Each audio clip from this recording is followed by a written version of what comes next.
Coming up on Launch Stories. Look, there is no value in the idea, there is only value in the execution. And even, I would even say more, if it's so easy to duplicate your idea that there is a risk, if you tell me your idea that I would duplicate it, then probably there are no competitive barriers. And it's best that somebody duplicates your idea very early on so that you don't lose your time and your money investing 3, 4, 5 years of your life in it. Welcome to Launch Stories, the global startup podcast. I'm your host, Zoltan Vardy. The Launch Stories podcast gives you a taste of what it takes to launch a global startup. Listen to founders share their personal ups and downs, their professional wins and losses, and the lessons they've learned along the way to building an international company. You'll also hear from accelerators and investors that support entrepreneurs along their journey around the world and what they think is the recipe for startup success. So join me on Launch Stories, get inspired, and learn the ingredients of a successful global business.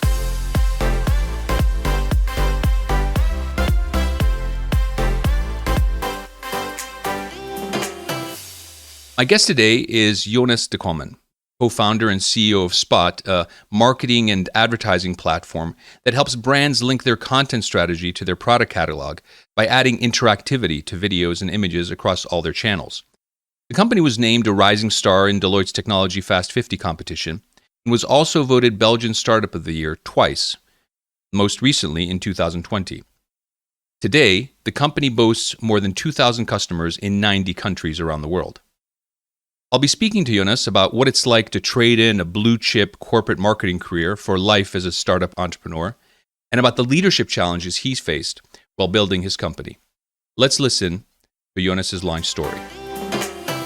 Hi, Jonas. Welcome to the podcast. Hey, Zoltan. Thanks for having me. Absolutely. It's a pleasure. I've known you for a couple of years, and I just thought we'd start a little bit to talk about your entrepreneurial journey, which is somewhat unusual, I'd say. So there's a popular image of a tech entrepreneur, right? Maybe somebody in Silicon Valley, 20-something young guy, usually some technology background, has a big idea, wants to change the world, has very little business experience, but takes his business to market and is successful. Your story is a little bit different, right? You spent 10 years as a senior manager in blue chip companies, first at Unilever, later at Coca-Cola, where you ultimately held a European marketing role. Why did you decide to leave that corporate world behind and become an entrepreneur? Yeah, the question is very close to my personal why. Which is a bit kind of my compass. My North Star it's a why of personal growth. So as a person, I'm very curious. My background is also quite atypical, starting in companies at Unilever, Coca-Cola. I'm a biotech engineer, specialized in biotechnology. So you are a tech guy at heart then? Biotech, yeah, indeed. So I'm a tech guy at heart. And actually, I've always been driven to jump into those areas that are like black holes to me. When I graduated as a biotech engineer, I didn't have any economics or marketing. And so it was very appealing to me to start at Unilever.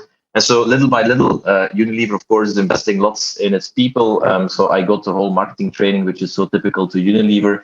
And that actually turned me into a marketeer. But if you ask me what is driving you through life, it's certainly that curiosity, that drive to go outside of the comfort zone and to be attracted by things that seem very far from your strengths, and to learn quickly and to become good into those areas. And so that was the same after 10 years in marketing, 5 years Unilever, and a bit more than 5, around 6 years at Coca-Cola.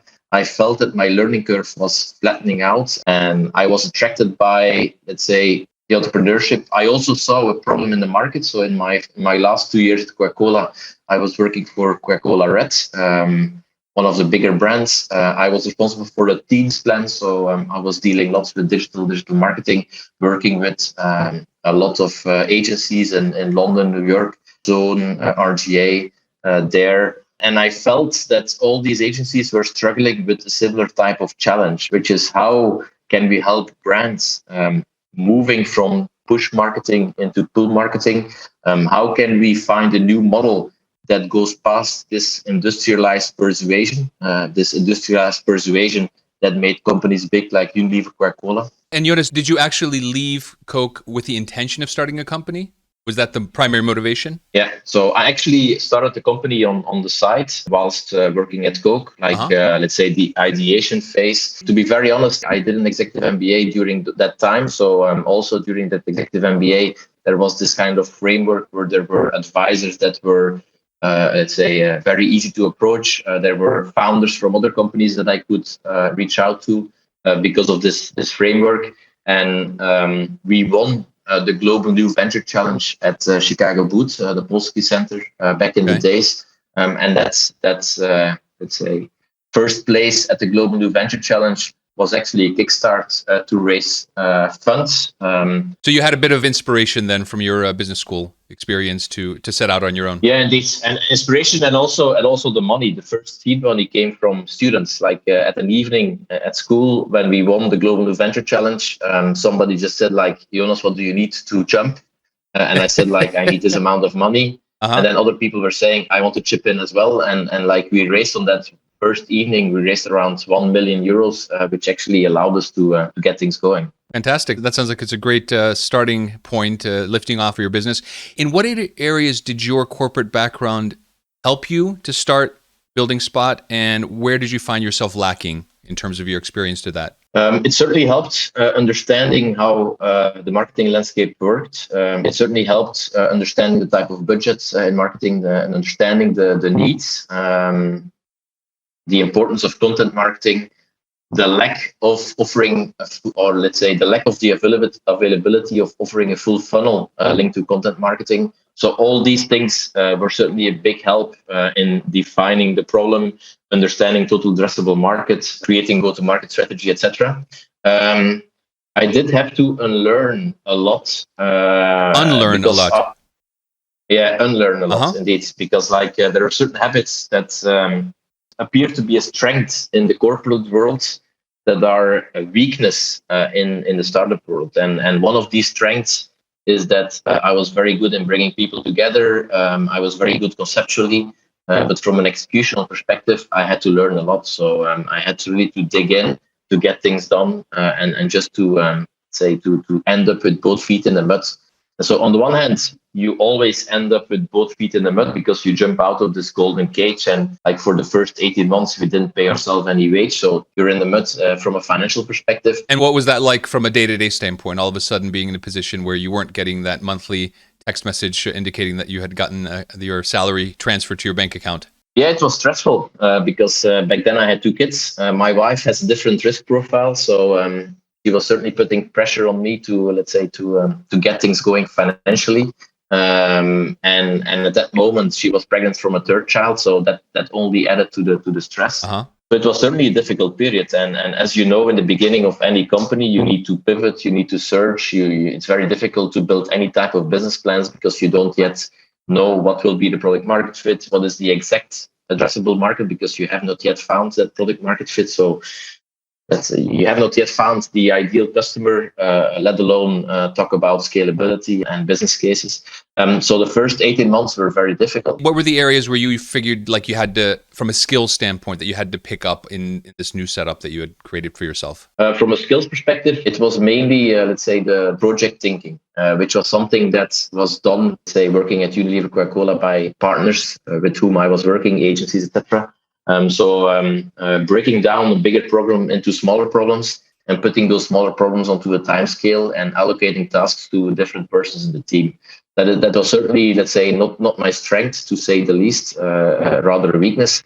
And so I've also accepted that is still not a strength of mine. So I've surrounded myself with people who are very good in that aspect. And of course, I needed to become average, right? Was that because you had built your career in an environment where there were plenty of other people to fill those gaps, and that when you got out of that environment, suddenly you have to learn a bunch of new things, you had to fill those gaps yourself? Yeah, that's also what I called unlearn, right? So you learn to do business in a certain way. You learn to do business with lots of presentations. You learn to do business with lots of influencing. You learn to do business with lots of inspiration. So those were all the things that I could do very well. But you don't learn to do business actually setting up timelines. You don't learn to do business keeping people accountable and actually using sticks and stones to make them accountable. Also from a talent perspective, as a startup, you're not able to recruit, you're not able to pay the same kind of salaries which implies that you're not able to recruit the same type of people. So you need also to be able to work with different type of people. And so also there, that was a learning curve for me to learn to work with different styles of people, different personalities of people, and different strengths. Because working in a marketing team at Coca-Cola, they strive for diversity, but still you see the similar type of strengths with everybody working at those type of companies. I see that you're a guest lecturer in various university business programs, and in describing your talk called My Entrepreneurial Journey, you actually wrote this. You said, "There's no value in an idea. There's only value in the execution of an idea. In order to execute properly, you need the right people, the right processes, and the right culture."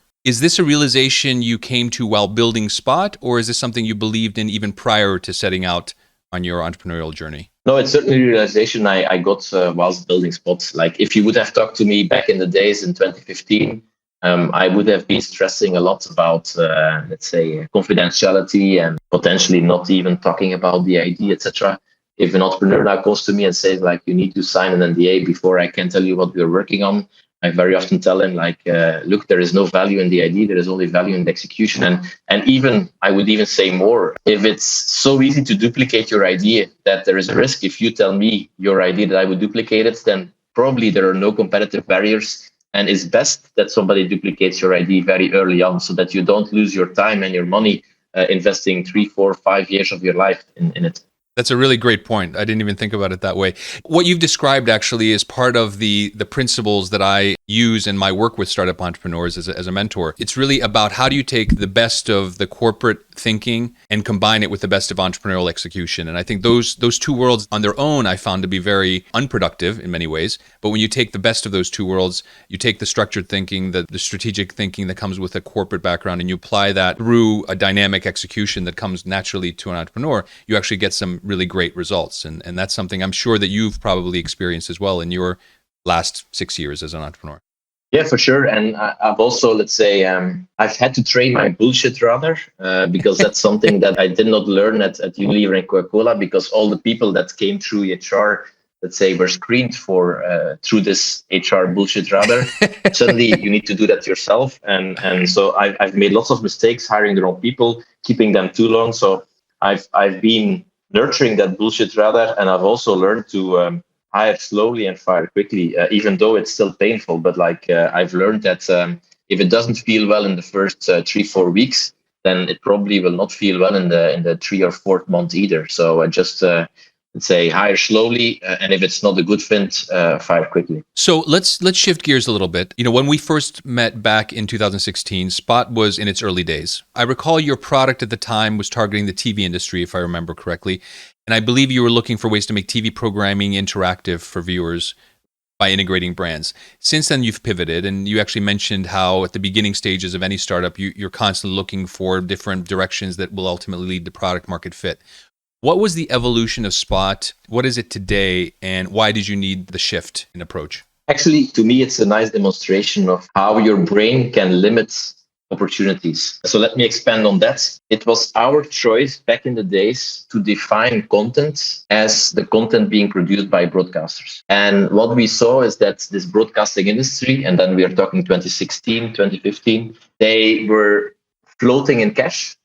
They were not seeing any urgency. So there was not yet this decrease and money that was flowing out of broadcasting into the US, out of the European broadcasting into the US, being Google, Facebook. And so there was no sense of urgency, and it was a very risk-averse sector, and the total addressable market was quite small. Broadcasting is big, but like in the bigger picture, the vertical that we are navigating in today is about 100 times bigger than broadcasting. We redefined content, and we came to the conclusion that in the new world, everybody is using the language of image or video as a way to build a relationship with his or her audience, that every company becomes a broadcaster.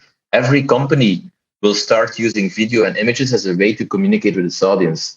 So by redefining content from something that is unique from broadcasters to something that everybody that is doing business online uses as a tool to build trust with their audience, you suddenly open up the market and you make the market 100, even 1,000 times bigger. Basically, you make every brand a broadcaster, effectively. Correct. And the good news is that every brand that is selling things online is making content with the purpose of selling more. So being able to use technology, to use Spott as an interactive platform on top of their existing content strategy for a marginal cost to increase engagement, increase conversion, and increase collection of data is a kind of a no-brainer. And so knowing that today every e-commerce brand has a budget in marketing that is allocated to content, and knowing that cost for Spott starts at 29 euros per month and goes for business packages to 1,000 euros per month, it's a marginal cost compared to the cost of creating the content. And so that has proven to be the most important pivot for us. It's not restricting your own thinking by linking content to a certain vertical, but opening up that thinking and looking into the future towards where the market is going to and the importance of visual content in that evolution. Can you give me a very simple, easy to understand example of how a customer of yours would use Spott for their marketing purposes? It ranges from IKEA, where IKEA is launching new videos every year in September. These videos are aimed towards students that are going towards Leuven, Brussels, Antwerp, Ghent, London, Paris to study. And they very often go living alone, so they need inspiration for how to decorate their rooms. And of course, the decoration is then done with IKEA furniture, so that they get the inspiration of how to create nice rooms with affordable stuff. And so what we do there is we are an interactive layer on top of those videos, so that students don't need to remember those Swedish names, which are very hard to remember. So they can just, let's say, discover the items in the video. And also the price is indicated so that when they click on certain items in the video, they can very easily see that they might think that this bed would cost them 250 euros. But actually at IKEA, you have a bed of around 90 euros. So there is an aspect of affordability. You can easily discover the price of the items that are of your interest. And you can easily discover the names of the items. And you can, in general, go from video to basket. So from within the video, you can just click the items into your basket. So you're gaining in the conversion funnel about 3 steps, which leads to an increase of conversion, depending from client to client, between 10 and 25%. Well, believe it or not, I actually furnished my first university apartment with IKEA. This was many, many years ago. And I think I would have benefited heavily from this service at the time. If I think about how many times I had to go out to the actual physical location to choose the furniture that I used in my flat. Yeah, maybe just to build on that, Zoltan, that was not only for you, but there is a huge trend in society that is going away from intentional e-commerce or intent e-commerce into discovery e-commerce. Mm-hmm. And so our technology fits into that trend because if you go from intentional e-commerce, which is you go to Amazon, you type in white shirts, and you find this boring list of 100 different white shirts, not knowing which one to choose, or say about you, and you find a picture of an attractive model, and you say, I want to look like him, then it's way easier to choose that white shirt. And you will probably also buy the trousers and the belt because it fits nicely and you have a bigger average order value. You buy the outfit rather than just the product. Indeed. Uh-huh. So I know that you have several thousand customers in many, many countries around the world.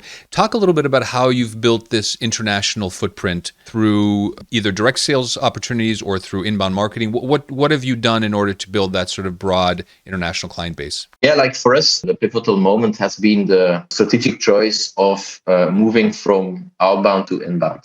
And the link of product-led growth. Of course, you cannot do from day one, right? Because in the beginning, let's be honest, you have very limited resources. So your product is a kind of stitching together different technologies. And you need to keep it a black box because you don't want your client to actually see how much stitching has been done to build this product. The skeletons are still in the closet and you don't want to let those out quite yet, yeah? Indeed. So you can only go for a product-led growth as soon as the company is mature enough and the product is mature enough, and you have actually built a scalable process so that everything from customer success to acquisition to upselling can be automated. But like once that was ready, and that took us about 4.5 years in order to get that whole machine running and to get the organization structured in such a way, we actually synchronized that timing together with the launch in US. And that launch in the US was with a US partner called AppSumo. And that launch, of course, you need to give a commission back to that partner. But that launch has, let's say, allowed us to increase awareness in another part of the world where we've got nobody based in US. So the whole team is currently based in Europe. not in Belgium. We are a remote team, but still in Europe. The answer to your question is it's the choice for product-led growth linked to an inbound marketing strategy in combination with a partner in the US and Canada that has actually generated a big chunk of that 2,000 tickets. I see. If you think back over the 6-year journey, what was the biggest challenge that you had to overcome in order to arrive to where you are today? The biggest challenge, it's governance and the shareholders agreement. We used to not pay any attention to that. And so at a certain moment, we had a shareholder, like in the beginning, you start with 2, right? And then if you have a shareholders agreement with 2, it's logic that there are terms in it, like everybody needs to agree on the point, or there's a veto right, etc. At a certain moment, we went from 2 shareholders to 15 shareholders, and we forgot to change the shareholders agreement. And so at a certain moment, when there was another capital round, one of those 15 persons was not agreeing with a new person entering into the capital. And so that person had actually the legal right to block everything. And so at that moment, I understood the importance of legal. I understood the importance of having a good lawyer and paying, let's say, foreseeing budget for that, which I did not do at the very beginning. And so my biggest challenge was to solve that issue, which actually was a very expensive mistake. So we needed to buy that person out and blah, blah. That was for me one of the biggest lessons. Is also the boring stuff, which is like the legal stuff, the governance stuff, the shareholders agreement, etc. Do know that this is the kind of the heart of your company. So even though it's not fun to do and it's a long text, please make sure that you spend sufficient time, get some experts looking over your shoulders. And even when you have lawyers helping you, make sure that you stay in the lead, because it's your company and lawyers are just advisors, but you are in the end accountable and responsible for that document. So what's interesting there is that if I ask this question of various guests, you often get, building the brand or creating, the right sales strategy or, all this kind of real world business stuff. And actually what you're saying is the biggest challenge you've had to face is, legal boring stuff, which actually has turned into a critical part of your entire story. Yeah. And at that moment, the company was dead. There was no longer a company because that person could block everything, and we needed the money, so there was no more money on the books. We were even in debt. So if we wouldn't have found a solution at that moment, we would no longer have been here today. So that shows that a little detail, a little sentence in a contract can be a deal breaker. So that's why I want to share that story, because and that's of course a very unique story. Every company will have their own unique stories. That's certainly a point that was critical for us and for myself also in this growth journey. What is the one thing you know to be true today that you wish you had known when you started Spott? Yeah, I think that element that I just explained is certainly something that I wish I had known back in the days. Another element is the element of managing expectations and then also delivering results. So I've become way more cautious with that. If you compare to the very beginning, pre-product market fit, I would also always be very careful about business planning. I would no longer make a business plan on a full year. If I would look back, I would do it on a quarter per quarter basis so that you're agile to adapt and be very careful about expectations. With regards to getting external capital in, not only focus on valuation, but also focus on the terms. Very often, the investor will say, you can choose the valuation if I can choose the terms. So that shows how important the terms are. There are a lot of constructions that can bite you in the ass there. And overall, the most important lesson is, it's cliche, but it's certainly a fact. It's all about the people. I've had to develop this bullshit radar to be able to attract the right talent and to keep the right talent. And if you see where we stand today, we couldn't be standing where we stand today without having the right people on the team. And that's very much of a cliche. But you cannot do it alone. Even myself, I'm a co-founder. So together with Michel, the two of us, we don't have all the skills and competencies to build such a company. So you need to surround yourself with people that say you can make part of the team. And with making part of the team, we also talk about warrant plans and really making them part of the team. People are certainly the most important assets. And that's something that I knew already when I started, but it became even more clear during the last 6 years. Where do you see the company being in the next 3 to 5 years? Next for Spott, there are lots of things happening at this very moment. What we see is that with the launch of Instagram shopping and Facebook shopping in May last year, in the midst of COVID, due to the fact that Facebook, Instagram, TikTok are now doing the education around possibilities with interactive content, it's way easier for us to focus on selling, because clients are coming to us. They've seen something on Instagram, they've seen something on TikTok, they've seen something on Facebook. and they want to do the same on their own website or whatever. So they come to us to get some help there. So presence on more platforms, if I understand correctly, is kind of a next step for you. Yeah, not just presence on more platforms. It's being able to deal with this demand, this increased demand. And this increased demand is also creating a dynamic in the market where companies that are doing similar things are starting to look to each other. And so this is also new. So I'm expecting a consolidation wave to happen in the coming 2 to 5 years. So the question will be, what will be our role in that evolution? We certainly have the ambition to become the reference in the market for interactive content. And so strategically, let's say the choice will now be, if that's our ambition, how do we reach that goal? And so there are lots of options on the table. The main thing that I wanted to say is that the market today is totally different than the market last year, is totally different than the market before. So it's changing at a tremendous speed. And the Facebooks and the Instagrams and the TikToks of this world are certainly playing a role because they are educating, they are heating the market. I see.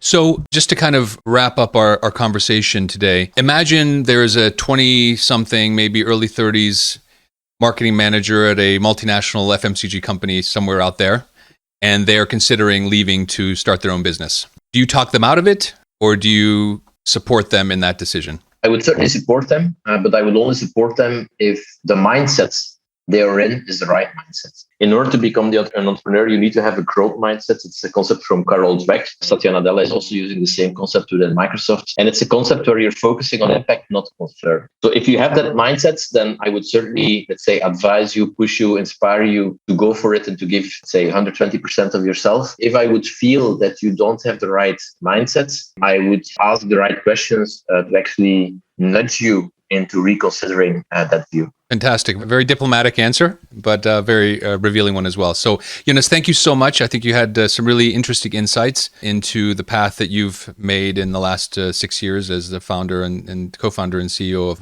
Spott. So thank you very much for sharing that with us. And thank you, everybody, for joining me on Line Stories, the Global Startup Podcast. Hope you got inspired again and learned some of the ingredients of a successful global business. If you like what you heard, please subscribe, leave a review, and share it with your friends.